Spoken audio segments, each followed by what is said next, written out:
Hello, Jameson here.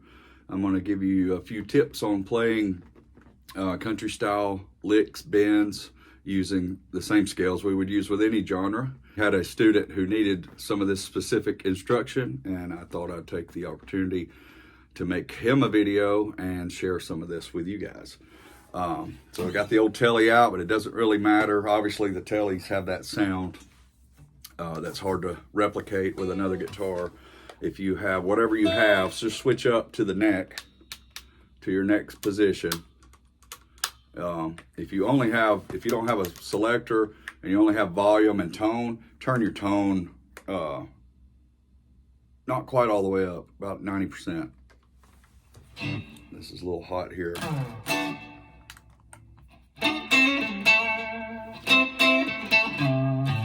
A lot of this has to do with your tone, that's a whole different ball game, but you know, the tone comes from your fingers to your guitar through the amp. So you don't need a lot of effects for it to be effective in this genre.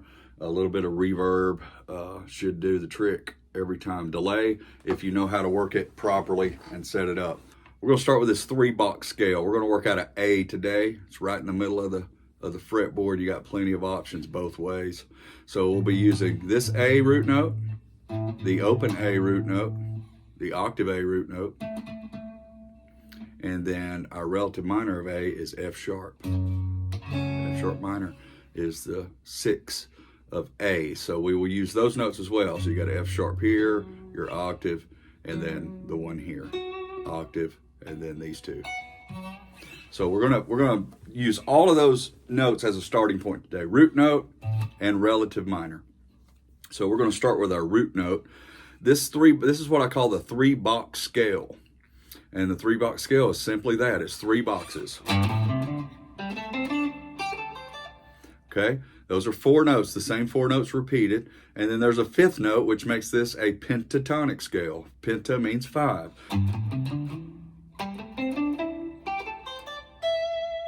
Those are the same 5 notes repeated 3 times. So it's a really great scale to use, and you can just live right here, and no matter what style you're playing. I've got a little bump track going here. So we're gonna do country styles today. So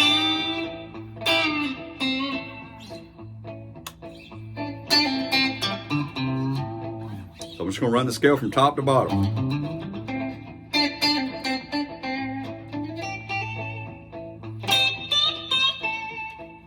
Backwards.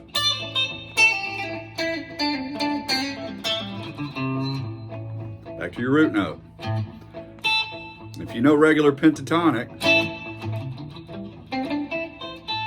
all those are still good as well. Let's take it step by step. In this pattern, the root note is going to be your number 2 note. So we got 1, 2, 3, 4. So the root note in our box is going to be the number 2 of the box. That's our root note. So that's where we're starting. So this gets a lot of people confused on this scale, because they'll say, all right, well, let's play in B, and they automatically want to go to that B and start, which is not the right. So the B would be the 2nd note. Okay, so we go for the key of A, we're going to go G, A, C, D, and then connect it with an E. That's your penta. 5, and then it starts again right there, because look, there's the octave from where we started. All those notes in your mind, you need to remember, all those notes are octaves of the first notes we played.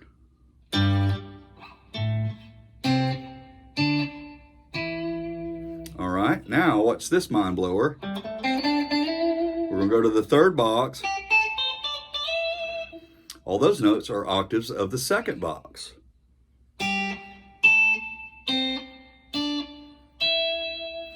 Those are things to keep in your mind too. What separates a good lead player from a great lead player is the ability to land right on top of the chord changes, and that's going to require knowing the fretboard.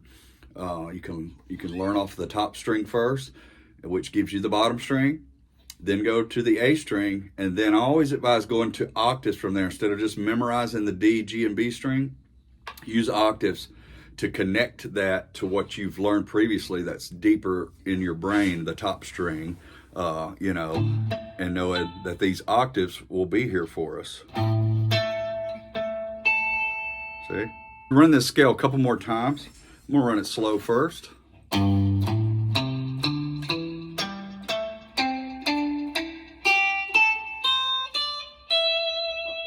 we'll run it at a little higher clip. And then once more with the track.